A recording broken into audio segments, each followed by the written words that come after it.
কোনো কিছু যখন আমি প্রথম ট্রাই করি হয়তো সেটা বেস্ট হয়, না হলে জঘন্য হয়। তো আজকে প্রথমবারের মতো আমি চিকেন পোলাও রান্না করতে যাচ্ছি। এর আগে কখনো পোলাও, বিরিয়ানি এগুলো করা হয় নাই, কারণ আমার সবসময় পানির পরিমাণটা নিয়ে সংশয় থাকতো। পানি কম দিলে হয়তো পুড়ে যাবে, আর বেশি দিলে হয়তো নরম হয়ে যাবে। তো আজকে হঠাৎ মনে হলো যাক, সবকিছু বাদ দিয়ে সাহস সাহস করে সিদ্ধান্ত নিয়ে নিই যে আজকে চিকেন পোলাও রান্না করব। তো সেই অনুযায়ীও স্টার্ট করে দিলাম, সবকিছু কিনে আনি এবং একটা ইউটিউব ভিডিও দেখে নিই কীভাবে রান্না করে।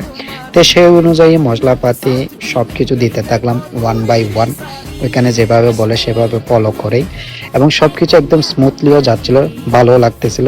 কিন্তু যখন আমি দুধ দেই এবং পানি দেই, তখন আমার মাথাও একটা সংশয় কাজ করে যে হয়তো বেশি দিয়ে দিছি কিনা, এবং যে চিন্তা সেই ইয়া। তো রান্না করার পর দেখলাম দেখতে অনেক সুন্দর, অনেক চমৎকার লাগতেছিল, কিন্তু যখন প্লেটে নিই দেখে নিচে এটা নরম হয়ে যায়। তেমন আবার খারাপও ছিল না, তেমন বেস্টও ছিল না, মোটামুটি ছিল, খাওয়ার মতো ছিল। যাই হোক, প্রথমবার, পরের বার ঠিক হয়ে যাবে, এই আর কি।